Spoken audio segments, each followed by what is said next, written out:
Hey there. Welcome to the Gyro Step, a Milwaukee Bucks podcast, proudly a part of the Blue Wire Podcast Network and GSPN, and presented by our friends at Prize Picks. The big game is over, but there's lots of smaller games coming up. Download the app using the link in description wherever you are consuming this pod. Use code GYROSTEP. Get $50 when you play $5. Win or lose for the first time over on Prize Picks. I am Ty Windisch, joined as always by my co-host, who I'm guessing is also ready for the All-Star break after the amount of pods we've done in the last 10 days or so. Rohan Katti. Rohan, how's it going? Doing well. I mean, you've done more than me. You did one with Jordan after Kyle Kuzma's debut. It's Kuzmania comes for us all. Yeah. The Bucks have been in Kuz control. I mean, not really. I mean, we'll talk about it. But it's been... In some ways, yes, even if it's not a good thing. They've been coozing. Yeah, that's true. That is true. But yeah, lots of activity and lots of news, lots of things going on with the Milwaukee Bucks. So, I am excited for the All-Star break. And even though we'll get to it, Giannis isn't going to be playing. Still have Dame in there. Still have Ajax in the slam dunk contest. No AJ Green in the three-point contest. Disappointing, but... Yeah. Are you excited for All-Star? So I am, but it's really a bummer that they try this new format, and we're going to be without some of the top-tier All-Stars. Mm-hmm. No Luka, no Giannis, now no AD. We'll see who else misses. But, a lot of the excitement was like, okay, let's see all these little teams with all the All-Stars and then the young guys going up against them as well. And it's like, okay, no Luka, no Giannis, and no AD as well. Hurts the intrigue a little bit. I'm excited to see if Dame can defend his title for sure. And First I'm excited. Wait, is he won twice in a row? He's won 2 times in a row. I forgot he won the last Blazers year too. Mm-hmm. That would be sick. I don't know. Based on the Super Bowl, he doesn't have a great shot. Does he have to talk to Pat Riley if he three-peats? Yeah. I mean, if he wants to do merch, he does. Or he could talk to us about it. And then, I mean, I don't know. I'm a little nervous about the slam dunk contest. I don't know. Me too. It could go very poorly. It's weird. I almost think they should not let people enter too many times, because what else can Mac McClung do? Nothing. Here's my thing. At this point, just get the pro dunkers in. Yeah. You're not having your star players do it. Get Put those up a trampoline. Yeah. See if Ajax can dunk from half court. Yeah, do something. This is, at this point, it's still fun. I still enjoy it, but also it's what are we doing? This thing used to have aura. I mean, honestly, I think, you know what I think would be the most electric All-Star Game event, and it's not the one people are probably thinking. It's the skills challenge. That skills challenge is fine. They don't get good enough teams. They always do one meme team, and it brings down the whole event. Everyone wants the one-on-one. They won't do it. The unrivaled version was sick, but Stewie getting shut out is why they won't do it. And I think Stewie getting shut out is why they should do it. I agree. He was fine with it. It was no big deal or anything. No one thinks any less of her because of it. I know. But it was still fun to see. It was fun to see. No, Horse. Imagine Steph Curry playing Horse at a high level against other... that would just be sick. So sign me up for that. Yeah. You'd have to do, would you do a tournament style? Because you'd have to have a large field.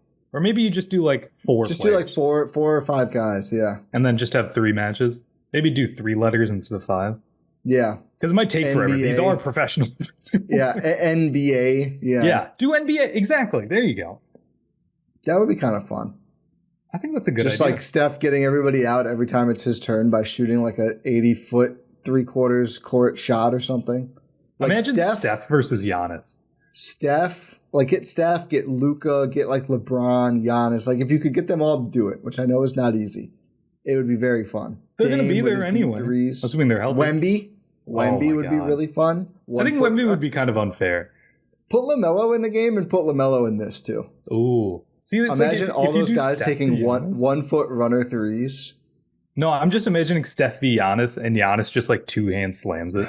And he's okay, go for it. Hey, and then Steph's just okay, I'll go to half court.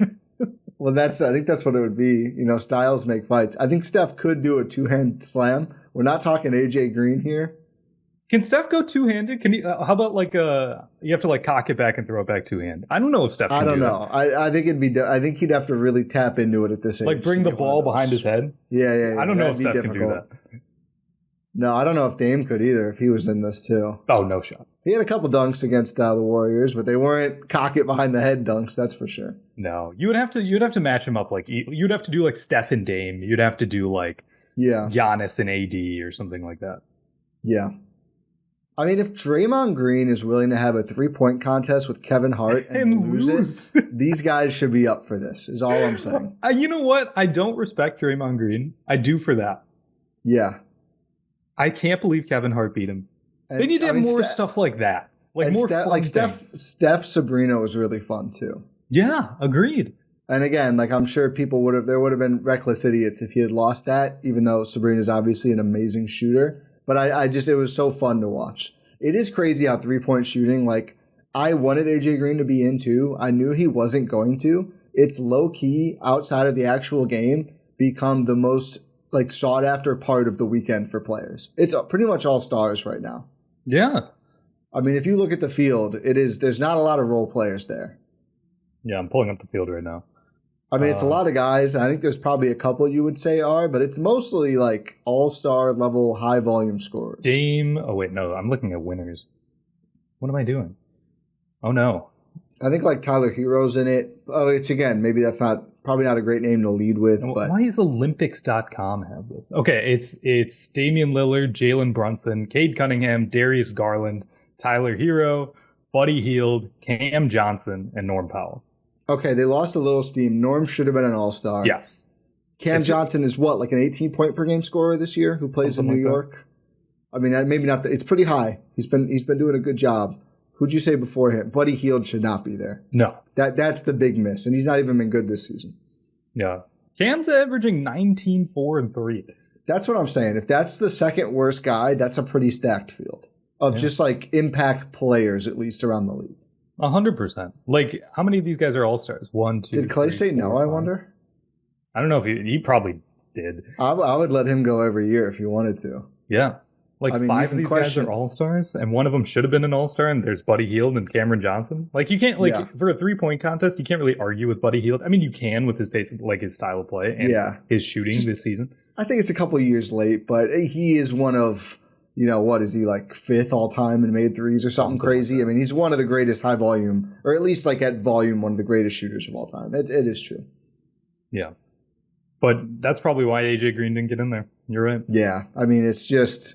He would have been a clear cut below the level of like just pedigree in terms of fame for this thing. Mm. At that point, you get like, it's like asking Matt Ryan to do it like 2 years ago. Right. Yeah, I think we're past that. I think the studs want to do it now. Yeah, because it's fun, it's low, it's high stakes, and it's low impact. Yeah. Like there's no risk of really getting hurt. And there's not even that much embarrassment. I mean, one guy boofs it every year. It doesn't like hang around you though. If you do a horrible dunk contest showing, people years from now are like, "Oh, remember he was terrible." No one says that. I can't remember a single player who was that bad at the 3-point contest. Yeah, there've been some Bucks who've been pretty bad. Khris was pretty bad. Khris was, but again, like no one has ever in the week since then been like, "Oh, remember that terrible." I just think there's like a baked in assumption, like sometimes you're just off or whatever. Yeah, it's not used to the ball. Shooting is like there's a lot of variance in that. Like people understand that. Yeah, I think it's probably the part of sports outside of anything baseball where people understand variance the best. Like everybody realizes if you see a guy who's like 8 for 10 in his last 2 games, he's just got to go 1 for 5, and it's just how it is. Mm-hmm. They're not going to be an 80% shooter. Exactly. We wasted all the good all-star stuff when we probably will. We're just going to repackage this whole part of the pod for like this coming weekend when we have nothing else to talk about.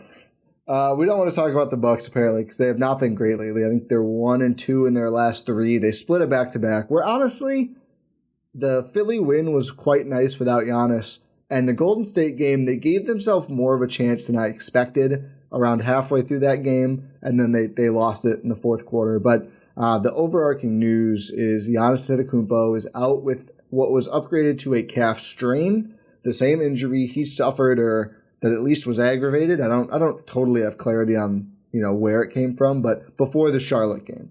So he was warming up. He was going to play. Reporters from the Bucks and Charlotte contingent reported, kind of just pulled up, didn't feel good, went back to the tunnel, didn't play. People were like, oh, is he mad about the trade? No, he was ready to play, and now is going to miss what is called weeks. But there was a question on, is that weeks from the Charlotte game or weeks from the report, which was that Monday? I think so. Yesterday? Yeah. Pretty recently.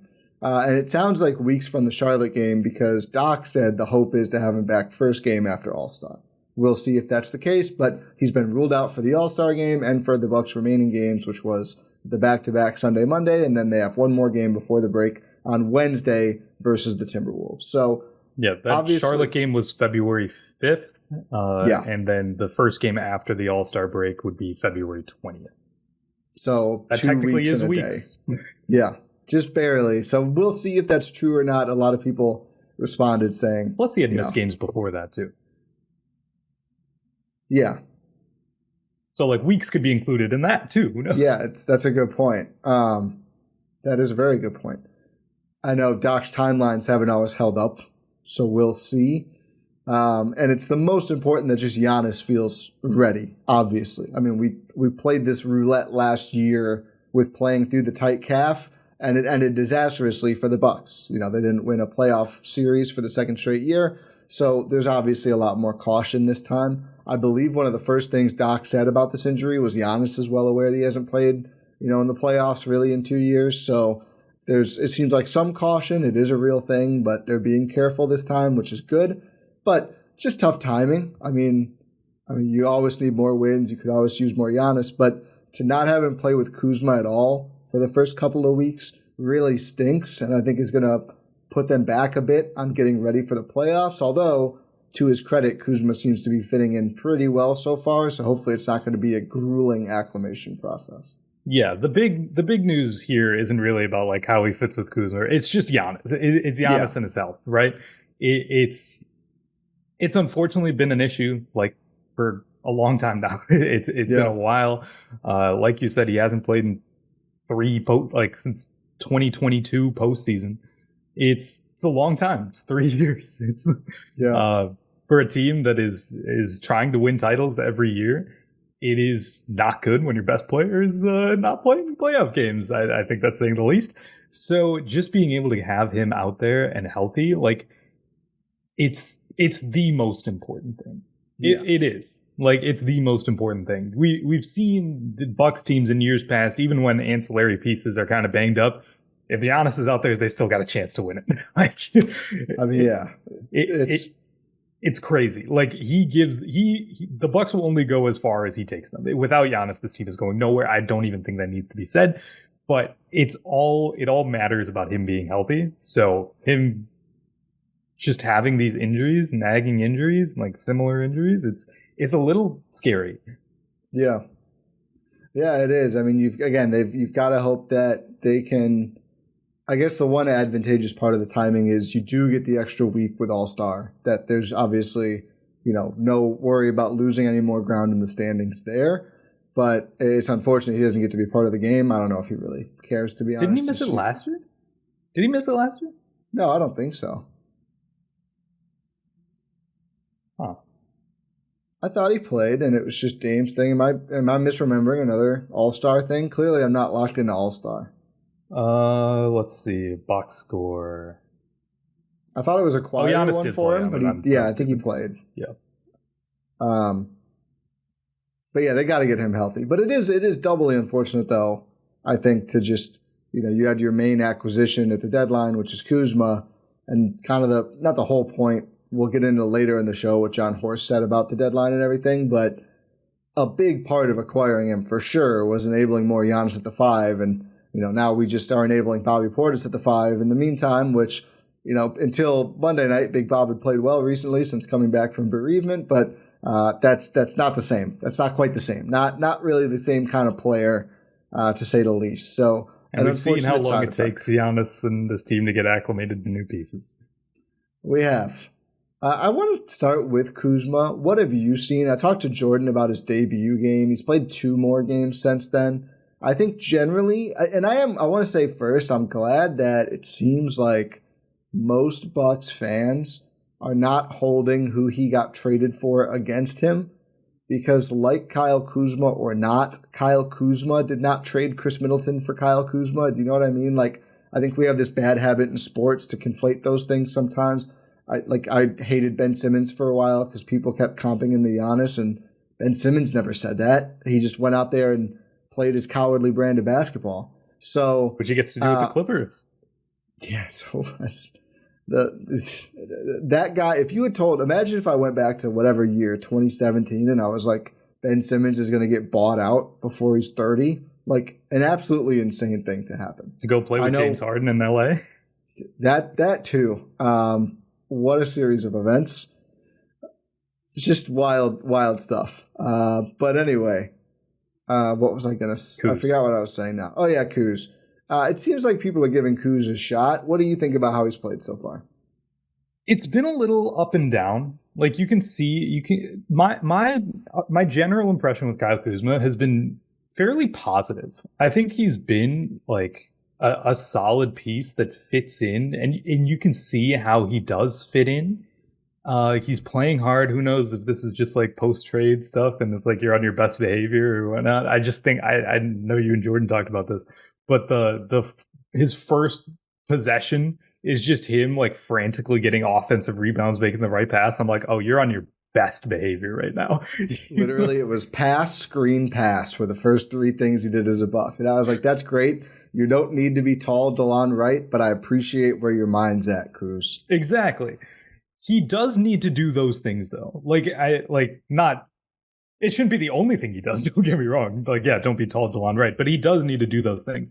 And I think he's done a good job of trying to balance being like a role player out there and also a guy who should be able to go and score. I think he's still trying to figure out hey, when is it my turn to really, when can I take some shots? Like, he has, don't get me wrong, he's taken some shots, but it feels like every time he tries, he's like, is this okay? Is this allowed? Can I do this? I know Dame might be on the court. I know Big Bob's up there and this team worships him, but yeah, can I? Is that okay? And that's what it feels like every time.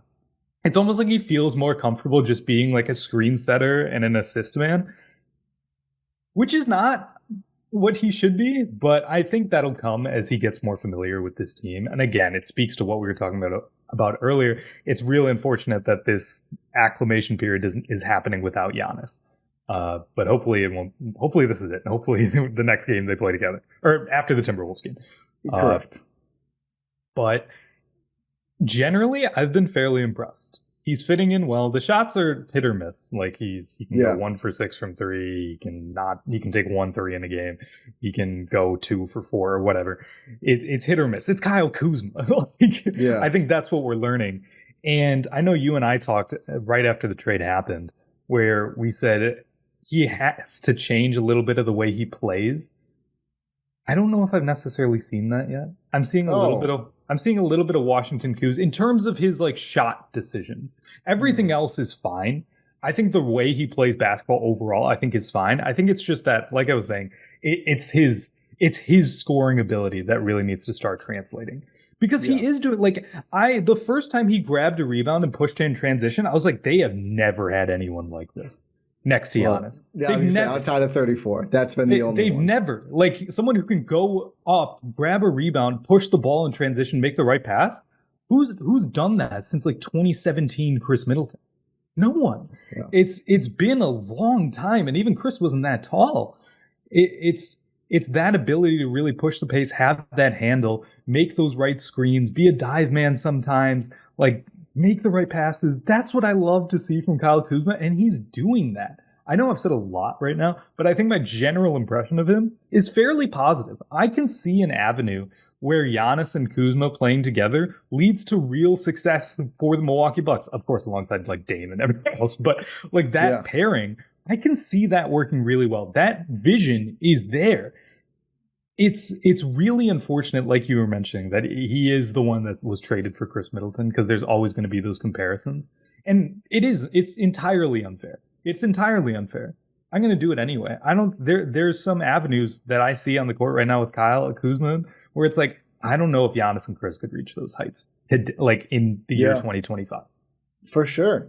I mean, here's the thing. Kuzma played 33 minutes and 44 seconds against Golden State and played 36 and a half minutes against the Warriors, or against Philly.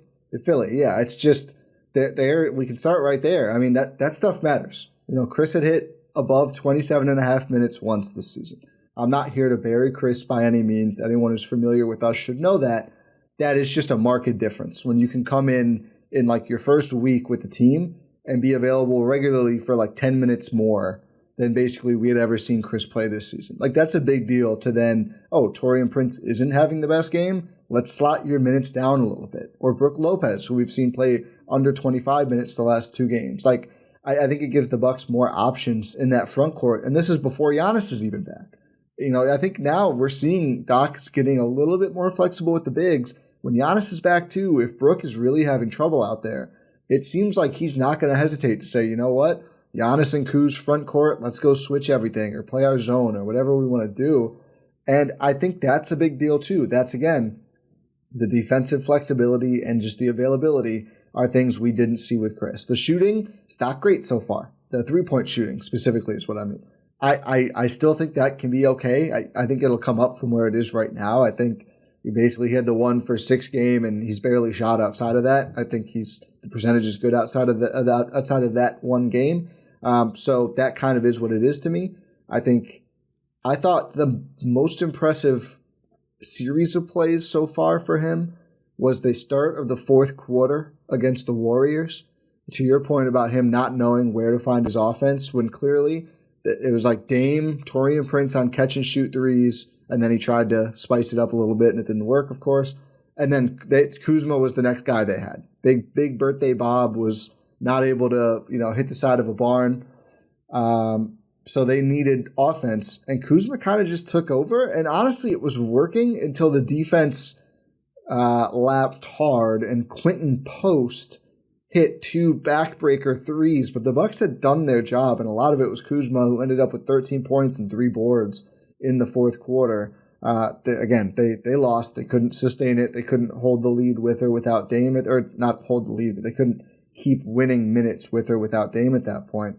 But I thought that was really impressive too. And again, that's the kind of thing we do hope to see from Khris. That's not necessarily different, but just to see him be able to say, you know what, I'm just going to go get to the foul line or score over and over. He got to the foul line 8 times in that quarter. Again, outside of Giannis or maybe Dame, that's not something we see from any Buck. You want to know, like, that is very impressive. Do you want to know what my favorite Kuz play has been so far? It wasn't even a made shot. What was it? It was in the third quarter against Philly. I think so. No, second quarter against Philly. He got Embiid on a switch, and he just blew by him and missed a reverse dunk. Yeah. And I was like, that dunk would have been, It's obviously not good because, you missed the dunk. But it's like, you're a big on the Bucks who got a switch against a slow center, and you can just go punish them. There's no one else who can go do that. There isn't. Like, outside of Giannis, there's no other Buck that's doing that. There's no other Buck in the last 20 years who's doing that. Right. It's crazy. It's just like that burst of athleticism, even though he is he's not old, don't get me wrong, but he's a little bit older. He's not like a young player anymore, but he's still able to go out and do that. Like, that burst at 6'10" is just, it's so nice. I'm glad you mentioned that play, because there were people who were kind of complaining about Kuzma around that time of that live in the game, because he missed that dunk and then they came back down. I think they had gotten a stop or a steal, and he flashes open for a wide open catch and shoot 3 and also missed it. And both plays felt bad. You need those, and you do need to hit them. But also, I try to not knock players too much for good process, bad results. And it was good process. Most of the threes he shot against Philly felt like he works a bit off the ball, he flashes to the right spot, he puts up the shot. They didn't happen to go in that day. I do think he's going to be a better shooter than his percentage thus far. And to your point, and I think Doc right away mentioned something about we have another transition guy now. He can replicate a little bit of what Giannis does in transition. It is going to be fascinating when those guys play together. How much size and speed are defensive teams going to have to throw at Kuzma after accounting for Giannis? Like, I do think it gets a little bit challenging to, like, contain those guys off the boards or keep them away from the rim. You also have to account for the other one and Dame. I just think that rim pressure is a really big deal. I mean, there was another play, like Kuzma is kind of a short roller or release valve for Dame in the Philly game when they start trapping him because Dame was red hot in that game. And Kuzma's just able to take it and just get to the rim and finish like a couple times in that game. They haven't had that either. Again, Giannis. But Giannis, as we've talked about, teams just don't leave him open either. They'll sell out everything else. Just having a big who can rumble and get to the rim and finish if teams give him that space, I do think is going to flip the defense a little bit in how they can try to contain Dame. Like, I don't think it's an accident. The traps on Dame that Philly was doing, and to a lesser extent Golden State, did not look as effective with Kuzma out there. No, I think you're really astute to point that out. It's just that what can you do to really mitigate those traps, right? Because they're going to do that, and we're going to see that however long Giannis is out, which is hopefully only one more game. Yeah, it's even in those minutes when Giannis is not on the court and Dame is on the court. Like in the playoffs, there's going to be 48 minutes of Dame and Giannis. That's guaranteed. If they're both out there, both out there, and it's not garbage time. It's well, knock on wood. It's in those minutes where it's just Dame. They're going to defenses are just going to shift everything to Dame. And it's like, what can you do? The Bucks don't have anyone else who can really do that. Gary Trent Jr., credit to him, he's had a solid couple of games. He's not bending a defense. Brook Lopez is not bending a defense. Bobby Portis, he will bend to the defense. And I don't know, like Ryan Rollins, like no one else, listen to these names I'm saying, that no one else is going to be able to really be that release valve that Kyle Kuzma can be. Just a big guy who can set a solid screen. I've been kind of impressed with his screening, and also just the way he really slips out of it so quickly. Like that's where the athleticism really comes in, like that quick turn of the hip so he can really get going downhill. It's the little things where you can see, oh yeah, this team really needs that. And yeah, to your point about the traps, just being able to have that quick release valve where he doesn't even allow the teams to really rotate back on defense. Like for example, when we've seen Brook Lopez be that guy, when he catches the ball, teams have another 2.5 seconds to really rotate all around and they'll be fine. Because one, he's not going to make the decision fast enough, and two, he's just slow. Same with Bob. Like whenever these bigs get the ball, teams can just rotate out of that trap fairly easily, and then just still be in position and then re-engage when Dame gets the ball back.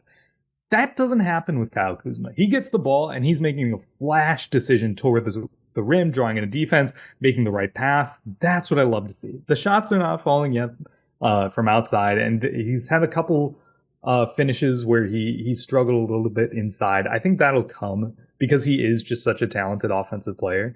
But it's the way he's getting those shots that's really been impressing me. Yeah, I agree. And I think the process so far has been pretty good for him. And just to, when I push back on, we need to see him play differently than Washington, I think the shooting decisions and everything, that's still more of a work in process, figuring out where those and what he should be shooting specifically. I think, though, everything about the defense, the passing, the screening, that's where I think it just looks like a totally different player. And I think everyone assumed, but you just have to see it, right? You don't know for sure he's going to look different in a different context. I think credit to him. He took 2 charges in the first 2 games. To your point, the screening. I mean, you see him, watch him set a screen for Dame. He will dial it up to the exact right angle that Dame is looking for. You watch him get set up, and it's real screens that are he's really working the screen. It's not, not trying to disrespect a great player. Sometimes Giannis half-asses those screens. Kuzma, at least at this early stage, again, you got to maintain it for the whole Bucks tenure now. And he's really working to place those screens for real and then slip and roll or whatever else. So I've liked the buy-in. I've liked the defense. He had the amazing block that ended up being a Sixer bucket anyway. But that was, again, one of those plays where it's just okay, there's really been almost no one outside of Giannis who can do something like that. Exactly. From behind, a block from Ajax, I guess, would be the one. I guess. Yeah. But does he have he's still, Kuz is obviously bigger. Does he have the range for that? Maybe. He can jump higher, that's for sure. So yeah. I think he's probably done that a time or two this year. But yeah, seeing Kuzma just go snatch a layup out of midair, kind of out of nowhere, that was really fun too. And again, kind of made me excited. Would have been nicer for if someone boxed out and got someone grab a board. That would have been nice. If I'm just excited for the Dame, Kuzma, Giannis, and then actually let's have this conversation after we talk about our friends at Prize Picks. We got to talk about the starters because I don't think they can maintain with the same players once they add Kuzma in and Giannis, but we'll talk about it. First, our friends at Prize Picks. Well, I mentioned earlier, the big game is over. Really a bummer of a big game, to be quite honest. But a lot of other games. Well, I mean, just like from an entertainment value. Yeah, I mean, it was a pretty entertaining hate watch. That's fair. I mean, my Prize Picks didn't hit, so that's always not going to be as fun when I'm looking for Travis Kelce to score a touchdown, and that sure didn't happen. Did he catch a ball in that game? I don't think he did. He got like one or two. He gets one. Yeah, you're right. He got at least one. But Prize Picks, football is on pause for now, but basketball is rolling on, both men's and women's basketball. Hockey's getting, and you know what? I mean, it's a little early, but pitchers and catchers are only a few weeks away. We're going to have baseball on Prize Picks in, about 2 months? 2 months or so until baseball. It's coming up too, so make sure to download the app for a lot of reasons. It's available in more than 30 states, including the great state of Wisconsin. Withdrawals are fast and easy and very, very secure. And it's just easy to win up to 1,000 times your money, where all you have to do is pick more or less on 2 to 6 player stat lines. That's it. That's Prize Picks. And they have all sorts of fun stuff on there. You can do points. You can do points, rebounds, and assists. But you want to get crazy? You can do dunks. You can do threes. You can do blocks. There's all sorts of, for football, they had rushing yards in the first 5 carries, a bunch of different things. They have season-long projections that you can stack up against. Rohan and I have a few of those going for basketball right now. Could really use a Dame 50 burger. So Dame, if you want to come through on Wednesday, that would help me out greatly. But check out Prize Picks for yourself. Download the app using the link in the description on YouTube or wherever you're listening to this pod, or go to prizepicks.com/Eurostep. Download the app. Use code Eurostep to get $50 when you play $5, win or lose. That first $5 play, you can win, you can lose. Doesn't matter. You still get $50 on us. prizepicks.com. Use promo code Eurostep. Prize Picks, run your game. I mean, we talked about the starting lineup stuff before. I still don't like it. The thing we've been doing ever since you and I have been doing a pod together. Yeah. Literally the first pod we ever did together was Wes Matthews starter? Question mark? What's going on? We nailed Is this it. good? Yeah. So the starting lineup has been a question for a while now. And it stems a lot from, just the void of a 2-guard who can really solidify themselves as a starter with this team, with the stars. I think 3 of the 5 are set, right? I think 4 you're going to be starting. We'll talk about Brook. I know he's solidified. Giannis and Dame. I think those are all set. Kyle Kuzma, I think, is going to be a starter. Doc Rivers has said as much. He said, I don't think we made this trade for him to come off the bench. Yeah. So Kyle Kuzma, welcome to the starting lineup. It's got to be, I think at this point. See, now I'm having an internal debate about which player I want to say. Because I think I have 2 players that are around the same. I think we have the same too. I'm going to go Gary. I'll go AJ just to debate, but I think Gary's been playing starter quality. I think what you need from this 5th starter in the Kuzma version of the starting 5 is a shooter and a guard defender.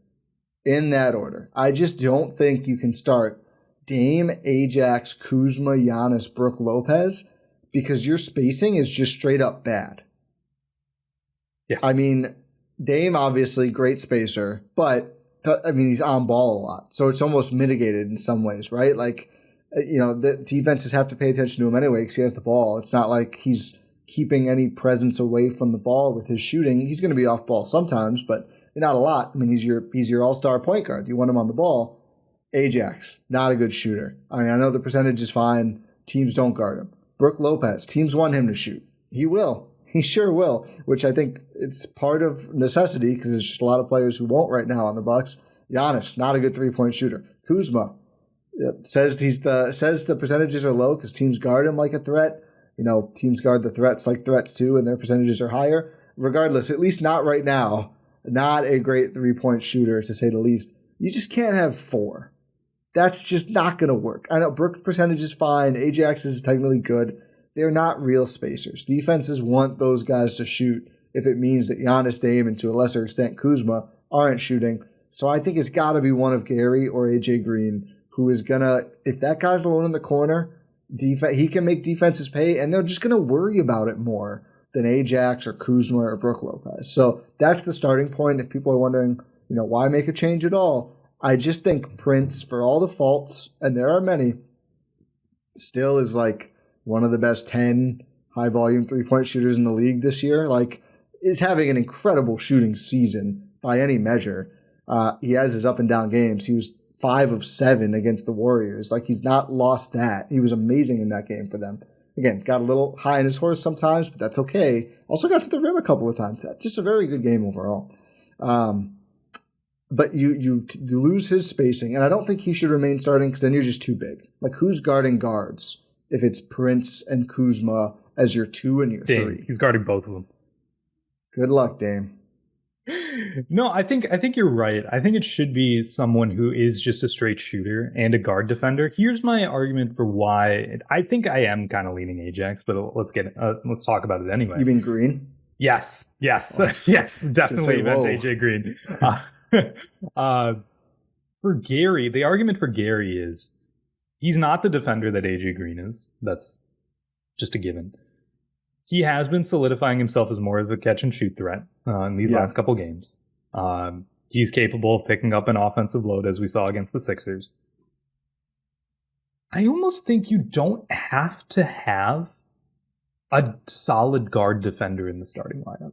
Because you're so big in the starting lineup, you can just funnel guys to the rim. Like, just don't let them get to the perimeter. Get them to the mid-range, get them to the rim. Like, do anything, and you're fine. Like, you have Kuz, Giannis, and Brook out there. Like, that's so much size that, like, the paint is 100% walled off. But you even have, like, helpers to be able to say, like, the mid-range area is kind of walled off, too. So if you're going to have like a minus defender out there, I don't even know if Gary's a minus defender. He's not the best defender. Let me say it that way. Yeah. It might be more advantageous to have him out there with the starter. So when you do go a little bit small, you have the opportunities for an actual good defender like AJ Green. It's really difficult because I think Gary's offense has been more consistent than Green's this season. Green's been on a bit of a cold stretch recently. Obviously, Gary started ice cold, but I think since then, overall, like, there's very few lows. He's been a very good offensive player, but his defense to me is touch and go. And I think Green is probably a little more consistent defensively. He's had some bad games, but overall, like, I think possession to possession, he is better at guarding the ball than Trent is. Trent is probably better at steals, which is nice. Like, he has been on a streak lately of poking the ball out, which I do think is good and helpful, especially if your defense is going to kind of stand up drivers, having Gary around to like poke balls or jump passing lanes is a big deal. I think I would lean toward AJ Green because I think his role offensively is just exactly what you're looking for here in terms of not a guy who ever feels like he needs the ball. And I actually think the more you give him the ball, the worse he is. Like, him running the pick and roll, I've not enjoyed. He makes easily telegraphed passes sometimes. Like, keep his role simple. Let him run around. But don't you want that with like bench units though?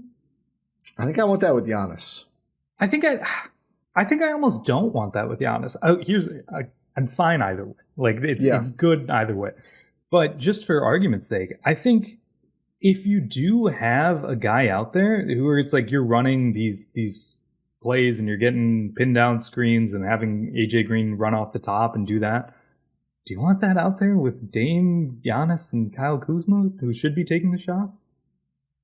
Well, I don't need to draw. I'm not drawing up a bunch of screens for him. I mean, a lot of his role, I think, is just like, keep that corner warm, buddy. I think Gary is more of a player where it's like, he can catch the ball at the wing and you're okay with it. in the sense like he can make a good decision, and I think it's the decision making that also plays into it as well. He catches the ball on the wing and it's like, yeah, I'll make a quick 3-point shot. Yeah, like I have a quick release, I can get that up there. I'll take a sidestep. I can also, reset the defense and get the ball to a Giannis, a Dame, or a Kyle Kuzma. Whereas I don't think AJ Green is better suited for that. I agree. I think I wouldn't want the player involved in making that many decisions with the starting lineup in particular. Like, I'm just looking at someone, I think a lot of what I want is just keep that corner warm and knock down the threes when they're there. Because I think you have a lot of actions you can run with your main three guys plus Brook as well. It's crazy how fast we're just like Kuzma, one of the main three guys. But I think he's played that way. I think that's what they got him for, and that's what he is now. But I agree with you, though, to the overarch. I don't really even care. No, like, I think you're fine either way. I'll debate this, but if it's either of those guys, Dame, Kuzma, Giannis, Brook, I think that's probably the best they can do this season with the starting five. Yeah, until you get KD in the offseason. Can he play center? Yeah. Bull's having I'll tell you what, Bull, first game back in the rotation, he's throwing behind the back passes. He's like having good minutes. He is one of those players where every time you see him, you're like, why does that guy not play 20 minutes a night every night? Well, according to Shaq, he's Wendy, so. Does Shaq know that you can have like there's in-betweens? No. Like, no. You're either the worst disgrace to big men ever, or you're Wendy. You either won 4 rings or you're a loser named Chuck. Yeah. There's no in between. He does not know that. He absolutely does not know that. I'm glad. I think I'm glad this is the last season of TNT. Yeah, I am too. I mean, they might bring those guys back somewhere, but that show, like, there's some funny moments, but I actually think they get way outweighed by like those guys just either bickering or refusing to acknowledge. It's the most fun play. It's the most fun when they're not talking about basketball.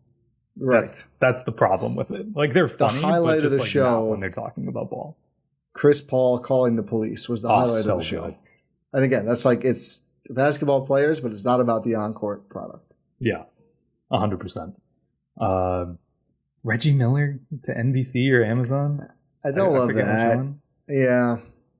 It's kind of disappointing. I will say about Reggie, like... At least he cares. Yeah, he cares. So it's not as bad as some of... I mean, it's not good. I don't like it. No, it's not good. I would prefer Weber, who I feel like has kind of been left behind, who I think does an okay job. Greg Anthony also, who I don't Greg mind. Anthony's good. Yeah. I think Greg Anthony's good. Yeah, bring him. Why are we bringing Reggie Miller? I'm excited for the studio show with what they got, like Blake and Dirk. Is that Amazon? Or is that NBC? I think that's it. I don't know. It's one of the two. I'm going to be watching it because that sounds good. Mm-hmm. Blake is actually kind of funny and respects the modern generation. So does Dirk. Yeah, that's going to be good. Just make sure Dirk's Paul Pierce is nowhere near it. Dirk's Mavericks, dude. Every time there's a clip from the Paul Pierce and KG pod, it's always so funny because their energies are so opposite. KG's ready to burst out of the chair and Paul Pierce is like sinking deeper into it every time. And just saying the worst thing you could ever imagine. Yeah. What were we talking about? Let's talk about the center rotation. Yep. Brook has played under 25 minutes in back-to-back games. I just think that's probably where he should be going forward to maximize his effectiveness. I just think, and I looked at his numbers for February because it feels like he's been terrible lately, and he's holding opponents to like 23 or something crazy % below their averages within 6 feet of the rim and shooting 40% from 3 this month, despite going 0 for 1 against Golden State. I think there's good basketball left with him that the Bucks can pull out of there, but I don't think playing him 38 minutes a night is the way to do it. I just think they need to go smaller. I think we're seeing them do that a little bit here and there, but I mean, we've been saying this all season. He should be more of a matchup-based player. We're seeing that happen even with Giannis out, which tells me that's probably where Doc is leaning to. Yeah, I think he's at risk to even go down further when Giannis comes back. Like, the reason that I think he's still at 25 minutes because Giannis is out. Like, he might take over that, maybe not to the full extent, but that Ajax starting spot where it's like, see how it goes. Yeah, you're going to be playing, but also, like, you're not guaranteed to finish the game. Like, you'll start, and we'll see how it goes. I think we've talked about this a lot. But Brook Lopez is he's a situational player. He's not in every game, every matchup player. Like, he'll start, he'll get some minutes. He's still good in what he does, but what he does has become way more limited. Yeah. And I think that's the thing with Brook Lopez. I think it's really interesting that even though Giannis is out, we still haven't seen Jericho Sims. I think it's disappointing is the word I would use. Yeah, I would also say that. I'm so torn. Big. I saw him sitting on the bench, and it's huge. Just like next to an assistant coach, and I'm like, these two are both human beings. Yeah. It sucks. I was talking to Andrew about this at the game because we went to the Sixers game together. It was really fun. Nice. And I was talking to Andrew about it, and we were thinking, when's the last time the Bucks had like a center like this? Like never. Not since like the 90s or 2000s. But yeah. Just it's crazy to see a guy like that big, that quick, and just he's really good rim protection numbers. Yeah, I mean they got to dust him off soon. I mean we got freaking KPJ minutes first. That dude sucks. Yeah, I mean he's athletic. I'll give him that. Dude crossed himself up trying to do literally anything with the basketball. Yeah, he overwhelmed himself a couple. I mean Bob almost took his head off with the heater on that fast break, which I knew immediately. Like this fast break is going to be a disaster. Bob and KPJ on the break. Yeah, I just think Rollins is better and better suited for the team. I don't really get the intention of. I mean, again, I didn't like the trade when it happened. I didn't love the minutes. He had 2 points, 2 assists, 2 turnovers, 1 steal, and 1 rebound in 10 minutes. And Rollins only had 6.5 minutes. Some of those, I believe, were garbage time. I know Rollins hasn't been as effective lately as he was earlier, but he gets so few minutes. I think it's tough to really evaluate him. I think Doc should run with him a little more. It does seem, though, that we've entered into like a true competition for that last spot now between those two, or that for the backup point guard spot between those two. Because obviously if Rollins loses that, it opens up the roster spot for Milwaukee if they want to do something else. I don't see much out there that would entice me. That I'd rather just play Rollins, but I'm guessing that's some. I guess, yeah. That's God. What a. You want KPJ as the backup point guard or TA on the roster? Here's the thing: if Ryan Rollins wins the contest, which he should, what if they just cut KPJ and then there's another roster spot open? What if TA pays the tax for it? Like he's like, hey, I don't know if the podcast is that big. That's a lot of tax bill when you're up there in the repeater tax. That's like it's because you have to get next year. That's like an $8 million buyout. So that's like 20 mil or something. Yeah, well, no, I don't think it's 20, but it's quite a bit. It's at least 12, I think. For 8. Where's 8 coming from? KPJ's not making 4 a year. Oh, is it 2 a year? I think it's like 2 a year. Okay, so it's 4 total. Okay, so it's like probably like 6, 7, 8 million or something like that. TA can do that. Also, see, that I don't think. I'm not going to pocket watch. It's a 2-year, $4.8 million contract for KPJ. 4.78, excuse me. TA's been in the league for a while, man. He's got endorsements. He has made vet min every time. They tax that money. Listen again. I don't want to say what TA can or can't swing. I don't think he's looking to pay $6 million to play basketball for a team. I hope he does. I would be down for it. His career earnings are $9 million without taxes. Yeah, I mean 9.2. Plus, this dude's in commercials. I know I don't think it's $1 million per commercial. I don't know. He's also Giannis' brother. Well, yeah, maybe you could, tap into the Antetokounmpo's Inc. fund. I don't know. Yeah, we'll see how that goes. I am still on the side of Rollins. I've assumed they were going to try him. Game 1, I was just like, okay, he's athletic, but this doesn't seem He's exactly skilled. Who we thought he was. Yeah. Bad. Actually, no. I think he's worse. I thought his handle would be a bit better. But I will say, I feel like a couple players, the ball was kind of slipping around. I don't know what was going on in that game. Kuzma popped out of his hands a couple times. So Dame had 10 turnovers, and like 4 of them were actually his fault. We'll see what happens. Pat Connaughton got into this game for some reason. That was a weird game. Didn't like that either. Doc was just like, I'll try everything except the 7-foot athletic center everyone's excited about. Not him. Anyone else want to play? No. I'll put myself in.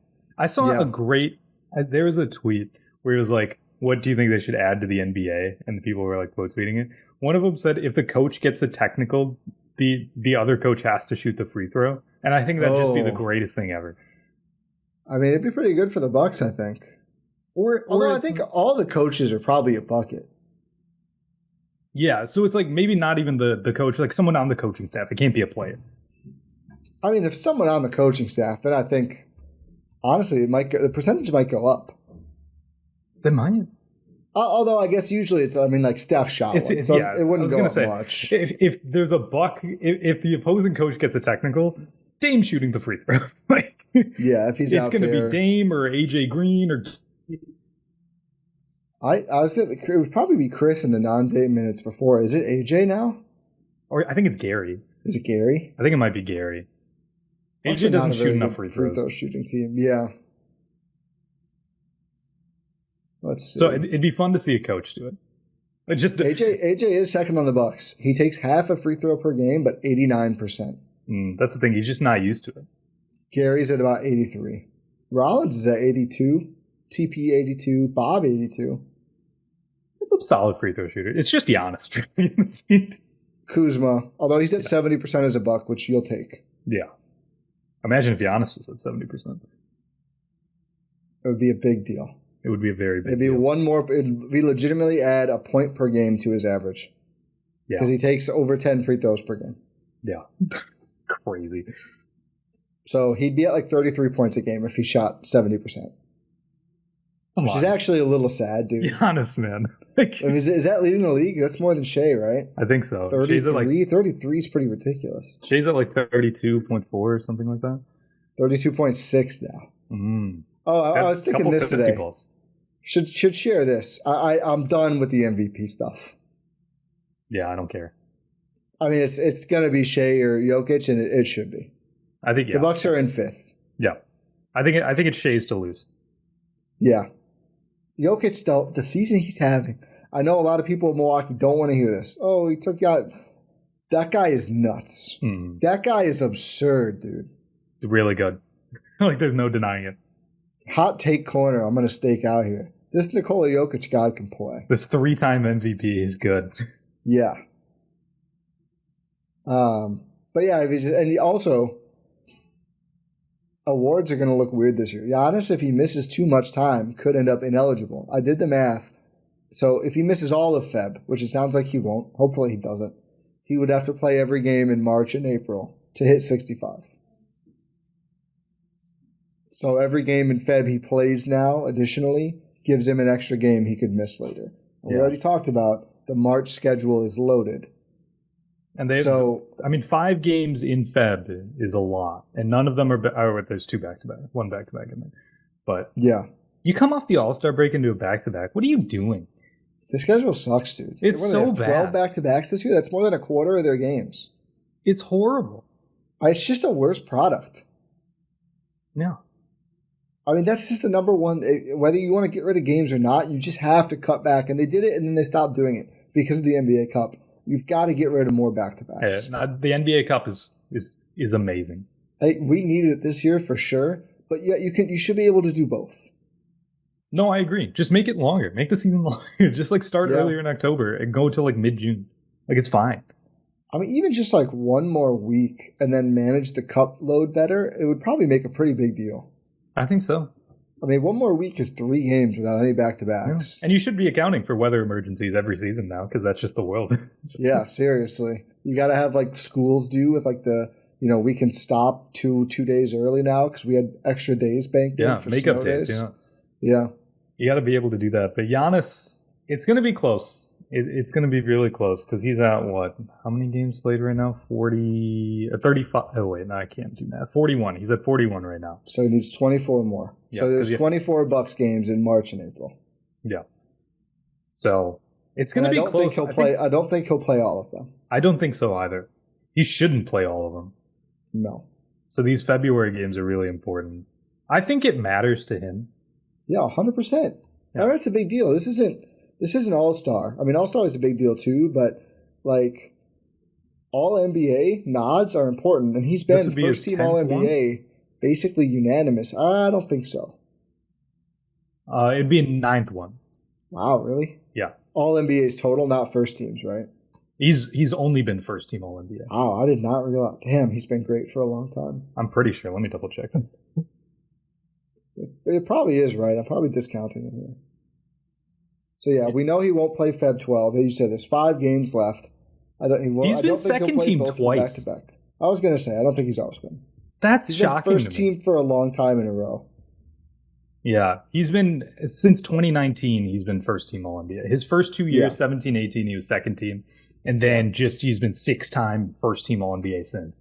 And he was 5 times in a row unanimous first team All NBA. Yeah, and it was like, 1 or 2 votes or something, like very close to another one. Yeah, I mean, you'd like to see him play. If he plays 4 games in Feb, 3 or 4, then you buy yourself a couple of March off days, which is going to be important. Because March 4th, you play the 4th and the 5th, you play the 8th and the 9th, you play the 15th and the 16th, and then it's every other day after that. So it's just a crazy schedule to close it out. Yep. And they have one more back-to-back with that rescheduled Pelicans game in mid-April now. Do you even need to play that? Can you just give them a win? They play the Pelicans twice in April now. What a weird schedule. Cool. Hey, Zion's playing. That's cool. We're in February. We're talking about April. It's fair. I might not have any impact on them. He's been playing, though. I know. I was thinking, like, when could we ever see another, like, in his mid-20s MVP potential guy moved? And I was like, oh, Zion. Like, maybe a couple months from now. Yeah. And it won't have nearly the kind of uproar. Yeah. It's not nearly as good. That's why. But no. But in terms of, like, potential, I mean, he would be one of the best mid-20s players ever to get traded. Yeah. No, 100%. Maybe they won't if he gets traded. It seems like they want to build around him and Trey Murphy. Trey Murphy's been balling. Yeah, he has. We have one more topic we need to cover here. Yeah. That's Jon Horst. He's had some media availability. He did. First time post-trade. Yeah, talking about the trade deadline and all that good stuff. And it's a lot of quotes in there. Yeah, what do you want to start with? That's what I'm trying to think. I think you have to start with the Middleton stuff. And we are doing this courtesy of Jim Ozarski at the Milwaukee Journal-Sentinel. So that's where we're getting these quotes. Should we mention? I think this is a full transcript, basically. Yes. So the first thing that they really talk about, and credit to the media for this, it's like, you just get into the Khris Middleton talk. It's like, what point did you feel comfortable with the idea of trading Khris Middleton? Which I think we've seen in the last week and a half. You can either kick a player on the way out, or you can be normal and respectful. Jon Horst chose respectful for good 100%. reason. 100%. Yeah, you're talking about a pillar of your franchise being moved. So it's Nico Harrison's crazy, man. And then the owner's like, we need someone who works as hard as Shaq. I stand with Nico. It's like, okay. Hilarious that they didn't use Dirk as the example, but on brand for the way they're treating the Mavericks. So the question was, at what point do you feel comfortable with the idea of trading Khris Middleton? Horst's answer was, I'm not. Like, it was the hardest thing I've ever done. He flexed how many Middleton jerseys he has for some reason. Apparently a lot, which good for him. That's a cool jersey to own. But said not comfortable, but it's the responsibility to take this franchise, maximize the window, give us the best chance to win. And then even I thought it was nice that he went on to say, like, this isn't a Khris or Kyle comparison. It's about the whole deadline moves as a whole and everything else, which I think, again, it was kind of further like... Which I disagree with.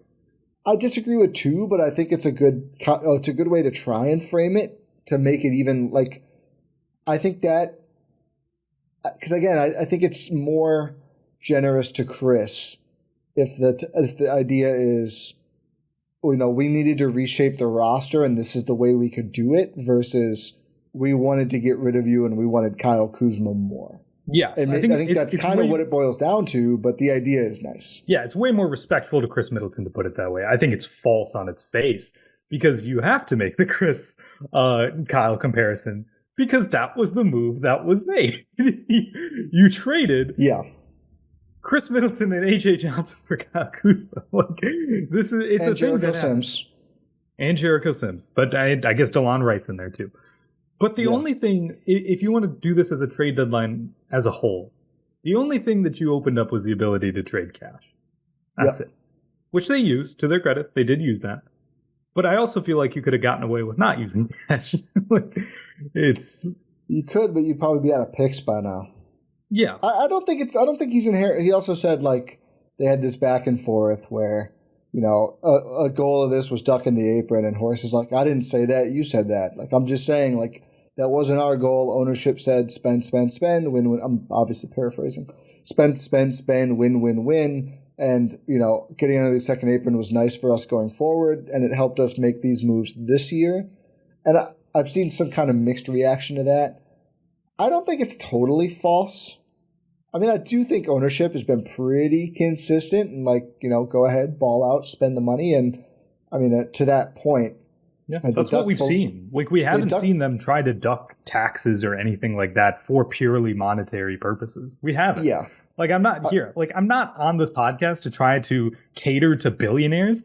No, if anyone knows me as a person, they will know that is unequivocally false.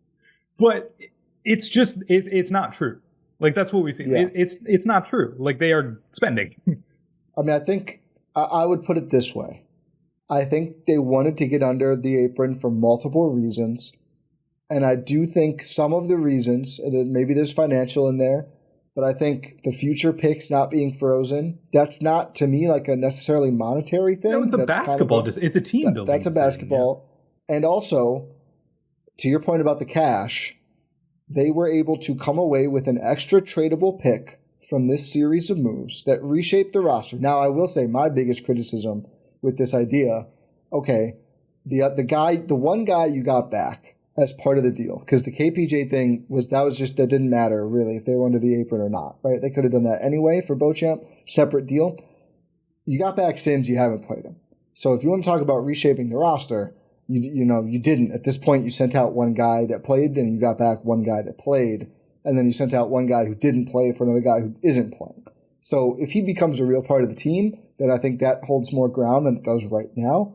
But I will say to kind of go back a little bit, you got one more pick than you came into the deadline with because you ducked the second apron, and then ownership just sent out $5 million. That's how they got off of DeLon Wright for Sims, and that's how they got off of Baldwin to open up this roster spot. Was just, I mean, that's what sending cash is. It's not a cap thing.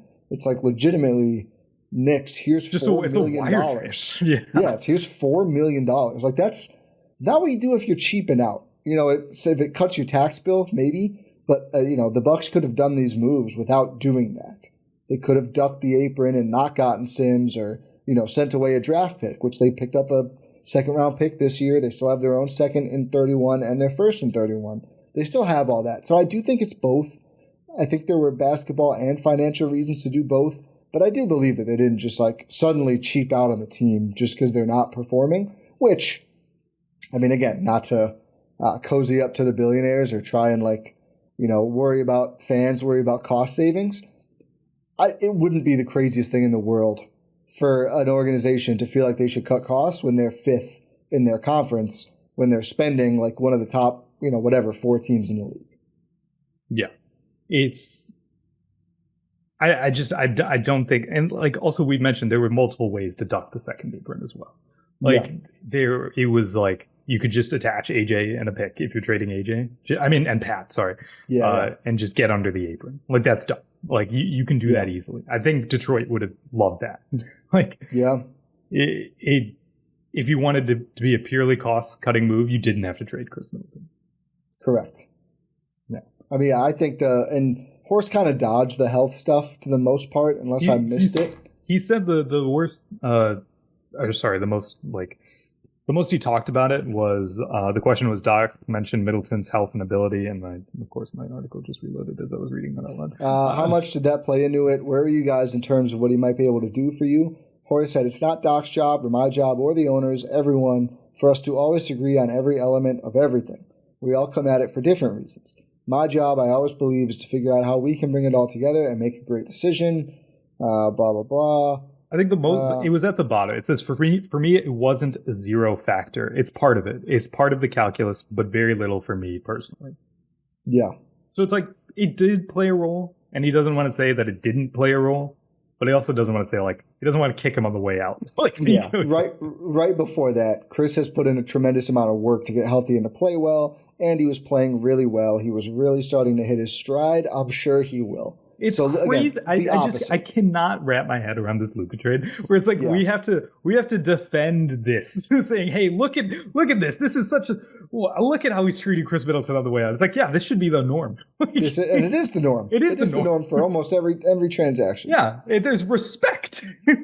I mean, the Hornets got their broken center back, and now they're just straight up lying. Like, we always wanted him. The other team wanted him. They wanted him so bad, but we wanted him more, and we think he's fine. They want him so much that they're talking to the NBA about how can we get this. About undoing the trade. Yeah, I mean, but at least publicly, they're like, we love him. He's great. His feet and back are awesome. You know, perfect health. We love him for who he is. But take him back, please, Lakers. We want a Dalton Connect in that first. Yeah. Dalton Connect did not look happy on the sideline. No, he didn't. I think I would be happy to not be on Charlotte, but he would have gotten a lot more shots, that's for sure. Yeah, 100%. Like, he's not really going to play a ton. We'll see going forward. Yeah. They talk about Giannis and that conversation with Giannis. Off that, what was the conversation with Giannis? Straight answer, it didn't happen. Next question. Okay, so it didn't happen. I'm guessing you mean beforehand. So then what's that conversation like after? And he talks about like the relationship that he and Giannis have and how it's really built itself over the years. But I think there was a little bit in here where it's like, where is it? So he said, I know there was a couple people that put out he stamped of approval and whatever. Well, the same people put that out thought we were trading for a player we had no interest in trading for. So their accuracy level is very low. Was it anyone else other than Jake Fisher? No. So he's talking about Jake Fisher. Oh, did Haynes say that? The honest thing, or was it just Jake? Maybe I think you're right. It was just Jake Fisher. Yeah. It's where he's probably still salty about that. Oh, so was it Beal then? Maybe. Does he mean Beal or Butler? I don't know. That's the thing. Maybe he meant Beal because I was thinking Butler, but maybe it's Beal because didn't Haynes on like Mark Stein? Mark Stein said that too, I thought, but it wasn't Haynes one of the ones who said that. I think Haynes said not Haynes. Sorry, Fisher. I think it was Jake Fisher who said that. So maybe it was Beal, which would make a lot of sense. So that's good. Yeah. Just for the record, Horst said he didn't talk to him about that. They understand their roles, do our own jobs. He trusts, doesn't mean he agrees. Doesn't know if he would have stamped it. They haven't really talked this specific thing through. Horst said, this is the biggest thing ever. And so that wouldn't have been fair in my opinion. I'm willing to live with him either agreeing or disagreeing with it and whatever the aftermath is because it's my job. It's my job to analyze these things, generate them, make recommendations, make decisions. And this time around, it wasn't the right thing to talk to him about it. I have not talked to it afterward. I don't need to. I don't want to ask him afterwards, are you okay? It's a business, and my job's really hard a few times a year. His job's hard every night. I mean, I always kind of believe this, and if it's not true, I don't care because it's the right thing to say. Again, This is the right thing to say to try and absolve Giannis of being the guy who traded Drew or trade Khris. Yes, you don't want him to be like the scapegoat. It's like, imagine if in this Jon Horst is like, I talked to Giannis. He was like, trade Khris, man. Yeah, like get trade Khris for Kyle Kuzma. Trade the turtle. Giannis called him a turtle like 2 weeks before this. Just do that. It's like that would be insane, right? Yeah. If he comes out and says that. So no, it's just it's a lot of who knows if any of this is even true. Like I'll believe him at his face and I'll say that he didn't talk to Giannis about this, but also could be wrong. He could just be lying. So I think it's the right thing to say publicly. I'll say that. I think it's immaterial. I don't think it matters if it's true or not. Like, I don't, because it happened. It's done. Yeah, it's done now, and I don't think I don't think Giannis is the kind of guy who would ever be like, you guys have to fire Horst now. Like, I do think to the most part, he does leave the other decisions that aren't basketball up to the other people. Maybe too much, but I definitely think to an extent he does that. And I think, honestly, I think that's how it works for most guys around the league. I kind of feel like LeBron broke people's brains. Yeah. And even now, the Lakers aren't listening to him anymore. No? Did you see that Dave The Mavs definitely weren't listening to Luka. Yeah. So I do think around the league, this is probably overblown with because I'm just thinking right now, like the MVP guys this year. Do you think OKC is running like I Heart past Shea? No, I kind of feel like Presti just makes his moves. Yeah. I mean, here's what I think they run past Giannis. How bad do you want a Greek guy on a two-way this year? How much do you want TA on the roster? Now, I think those are the decisions I believe. I don't think Giannis is like, I think he passes along players he likes. I don't think he's a shadow GM. Yeah. I don't think so either. I don't think that caliber of, like, that player doesn't exist in the NBA. Unless you're Bradley Beal, where it's literally contractually obligated. Where it's like, yeah, and that's just you. You know, It's not, they're not listening to Beal on other stuff. I mean, maybe, the whole head coaching thing with Griffin. And maybe after that, Giannis is like really not interested in playing this extra role. Giannis is like, damn, it's hard to be a president of basketball ops, dude. I gotta play and do this. I'm way better at dunks than I am picking head coaches, man. Bro, I should be practicing my free throws. What am I doing? Yeah. Trying to get under the calf? That's a great point. You said it, not me. Yeah. I think that's fair. I think it is too. What else stuck out to you here? Not really talking about Jericho Sims. No. He mentions a lot about Kevin Porter Jr., where it's like, oh, there was also that Lawrence Frank thing. Should we talk about that? Where what was it? Lawrence Frank said that, yeah, the Bucks, we knew the Bucks were one of the teams that were interested in KPJ in free agency. Yeah. I think Doc likes him. Gross. Yeah. Yeah, he answered a lot of questions about Kevin Porter Jr.'s charges and ongoing league investigation. And credit to the people asking the questions, where it's like, generally speaking, players with his such public locker room incidents aren't, as well as the legal incidents, aren't brought here. Why did you, Doc, the organization, feel comfortable acquiring it? I think that is an amazing question. I think it's worth asking, and I credit it for being asked. Yeah. And of course, the answer was what it always says, right? Like, we did the due diligence. We have confidence. There's risk. There's reward. We trust our culture to do it. We can help him continue on the path of what he's on. We think he can help us too. It's a win-win. I thought actually the most interesting part of his answer was, and it's not a 5-year commitment and a massive major thing.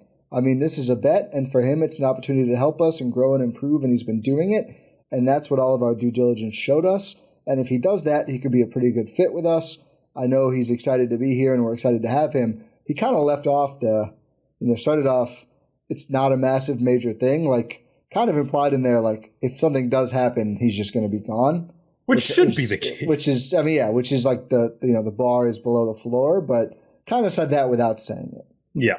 It wasn't, this was not a ringing endorsement of KPJ. No. Yeah. Which is good. Yeah. There was one question about Jericho Sims. Like, they had to ask, hey, what do you think about Jericho Sims? Do you remember Jericho? Remember you traded DeLon Wright in cash for Jericho Sims? And then he's like, yeah, he's the fourth big. Yeah. He said, I don't recall us having a fourth big with his profile. Really weird how he answered this, actually. He's young, so bigs typically develop late. Is he going to develop into a 40% three-point shooter? I don't know. He could, but that's not what his gift is. I mean, he's great vertically up and down the floor. He can run. He's got hands so he can catch and finish, gives us a lob threat, loves the offensive board. In transition, we want to play in transition. He can clean up stuff. He's an incredible human. Shouted out Shaka Smart and Tibbs. He's been on good teams, but then it may or may not be every night, kind of based on matchups, based on need. If guys get injured or guys are out, he's a guy you can step in. You feel confident with him playing. So it's going to be an uphill battle for Jericho Sims. So he's not playing this season. I I don't think that's the case. I think he's going to get a shot, whether it's Wednesday. Here's my thing. Yeah. There have been in these last couple games multiple different profiles of teams that you've played. It's a missed opportunity. It really is. You play the Hawks, who are sort of a bouncy team, love to throw lobs, that sort of stuff. Like, you know who would be a great fit, like matching up against a Kongwu? Jericho Sims, because it was not Brook Lopez. You get this Sixers team who's large and really plotting. I mean, just Embiid, Yabu. Maybe he's not the best fit there. Sure, I'll give you that. But then you also get the Warriors, where it's like, oh, it'd be cool because they do play super small. Maybe there's a guy who can be out there, run quick, close out on shooters, your big shooters who are going out there and just hitting threes.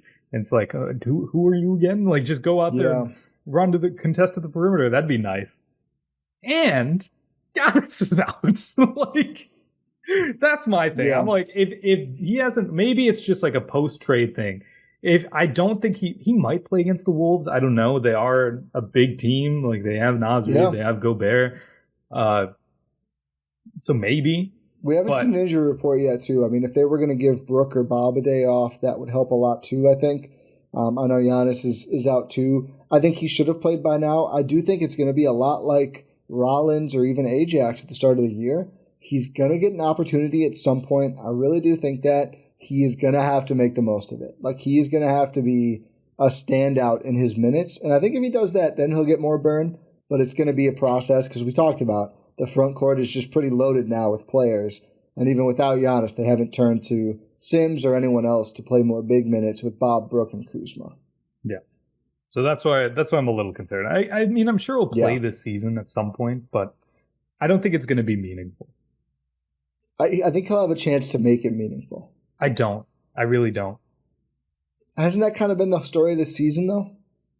Like, the young guys who have gotten in and played well have generally earned more minutes. Yeah, I guess, maybe. And we're seeing Brook's minutes trend down. I know it hasn't happened yet, so it feels hopeless. But I do think, like, the Warriors game, to me, was like the KPJ audition game, where it's like, let's throw him out there for literally 10 minutes, see how it goes. I'm hoping we get that with Sims, too. Or maybe they're just like, hey, this guy's an unrestricted free agent at the end of the offseason. Let's not showcase him to anyone else. I don't think they're stashing him. He's been stashed long enough. Yeah. His whole career is stashing, basically. But at that point, it's like, if you have no idea what he looks like, I'm sure you trade for him to re-sign him. I'm sure that's the intention. But it's like, to what? Like, that's the thing. I don't know if he re-signs if they never play him. That's the thing, right? It's like he's unrestricted at the end of the season. Yeah, I mean, you can pay him more than anyone. You're not going to max him. But I don't know. Maybe I'm just an optimist. I think we're going to get our Sims moment. I also think people are probably a little too high on him now. There's like a fervor to see him, which I'm like, he is a vet min big. But I think he can contribute. I really do. I hope so. I hope he can. Yeah. Oh, do we have anything else we need to touch on? I know we said the last game before the All-Star break against the Timberwolves on the road on Wednesday. Wednesday. So yeah, Wednesday. 7 p.m. Central. Yep. It's a WMLW game. It is. Anthony Edwards. The Wolves, not great this year. They've been better than the Bucks, and the Bucks don't have Giannis, so it's going to be difficult. I will say one thing we should mention, and now I feel bad, it's at the very, very end. Dame's been pretty sensational. Oh my God, yeah. I can't, I think that's the ultimate level of respect we can give him. Where it's like, we've struggled talking about Giannis and his greatness, because it's like, it's just a given. Does Dame reach that? He might have. I mean, against Philly. 43? 43, 7, 8 assists, 2 steals against Philly. Shot 51, 53, 100. And then against Golden State had 38, 5, and 7 assists. Shot 60, 33, 85. Got to the line 13 times. Like, has just really stepped up and been great for the Bucks. And they haven't gotten many wins this recent stretch, but he's the reason they've even been close in these games, and certainly the reason they beat Philly. So it's been great to see him. You know, I was thinking, like, I caught myself thinking, oh, no Giannis. Like, where's the intrigue? Like, where's the fun? And I was like, the Bucks have not had a Damian level guy in decades. So this is still enjoyable basketball. They're shorthanded. They're up against it. We still get to watch one of the best 75 players in league history play. That is a luxury, even with everything that's gone wrong. Too. It's not like he's washed. It's like he's still putting up insane numbers. Like, given he's not who he used to be. That's like sure. He's like 32 years old. I mean, he's playing like. I think just the bar was so high. Dude was averaging like 50 a week for like multiple weeks. It was crazy. Yeah, he's 34, by the way. Did I say 32? Yeah. Oh. Trying to manifest it. Whoops. He looks 32 out there. Yeah. Who am I thinking of? I don't know. Here's the thing. In my head, I thought Drew Holiday was 33, and I knew he was 1 year younger than Drew. Okay, isn't Khris 32? Is that who you're thinking of? Yeah, probably. Yeah. Drew's 35? Wait, what? I'm pretty sure he is. He's 34 now. He's older than Dame. That's all I know. I don't know anything, apparently, okay, Ty? I know nothing. Don't ask me about anyone's age ever again. Okay. Hey, I'm pretty bad, but I always am off by like 2 years as well, so I only remember Giannis's. Yep. But Dame has just been incredible. Yeah, he's been keeping him in games and giving him a shot. He looks more comfortable. Like without Giannis, he's like, yeah, I can just go attack the rim. That's fine. Like there's fewer people in there. I can get some space. He's been finishing fairly well, getting to the line, which has been really nice. And just that the shot looks like it's there. It's confident. He's like coming in, going into step backs, and it's like those times when he doesn't play with Giannis, you can tell like he gains that much more confidence. Where it's like, yeah, I'm Damian freaking Lillard. I do wonder, like, can they get spaced out enough with the Kuzma Giannis 4-5 lineups that he can keep attacking the basket like that? I mean, the Giannis guy is still going to be there, but he's looked better in pick and roll with Giannis. I don't know. Like, I'm excited. I'm excited to see this team hopefully eventually someday get healthy, which we've been saying for so long. But they're a Giannis away right now, and that's closer than they were before the deadline, unfortunately. Yeah. Yeah. It's a team that I was hoping would look a little better post-deadline than they have, both in terms of the roster and the way that they played. But yeah, they do look a little better. If they get the win against the Wolves, they'll be 3-2 without Giannis in this stretch. That's pretty good.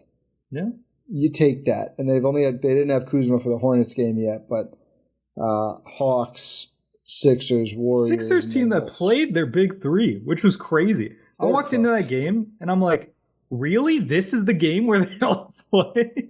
They are cooked, brother. They're so cooked. It's bad. It's really bad. Yeah. I mean, that makes me feel better. I was going to say, like, the Bucks' future feels bad, but you look at the Suns, the Mavs, the Sixers, could be worse. Yeah. It sure could be the Bulls. The Bulls, the Wolves. Honestly, even like the Nuggets. I mean, at least they're pretty good right now. At least they're better than the Bucks right now. Yeah. So the Hawks deadline seems great until you realize they're giving their pick up to the Spurs no matter what this year. Mm-hmm. Not really sure about that decision. No, it's I don't know what Landry Fields is up to, but he's doing something. No. Well, yeah, he is, but I don't know what he's up to either. Quentin Grimes, anytime you can I don't know what the Mavs were doing with that trade, honestly. They got an extra pick because Cody Martin has a degenerative condition. Yeah, but they also gave up the better pick. Maybe that makes you think you shouldn't trade for him instead of just getting an extra second-round pick. Yeah, but also you gave up a pick to go get Cody Martin while trading away the better player? Yeah, I don't know. I don't get it. Who knows? Yeah. Who knows what's Sixers, going on? Congrats on dodging the tax. Yeah. Inspiring deadline work. I mean, they got Quentin Grimes, which is fine, but they're also riding that Super Bowl high.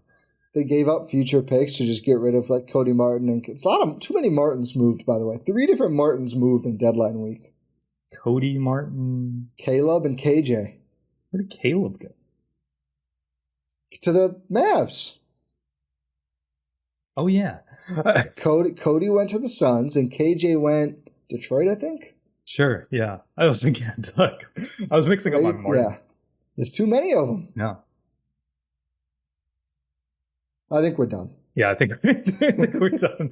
I'm glad you brought up Dame. No, it's good that we did bring him up. But yeah, All-Star Weekend coming up. We already did a lot of that up top. We're done. Yeah, we don't even need to talk about it. We already talked about it. I was about to go through the schedule. I was like, wait, we already did this. So we're all good. I'll say thank you for listening to this episode of the Gyro Step here on Blue Wire and GSP, the PN presented by our pals over at Prize Picks. Too many P's. What on earth just happened? You're pushing P. Yeah. Podcast P. Trash. I don't know what this outro is. Make sure you subscribe wherever you're listening or watching.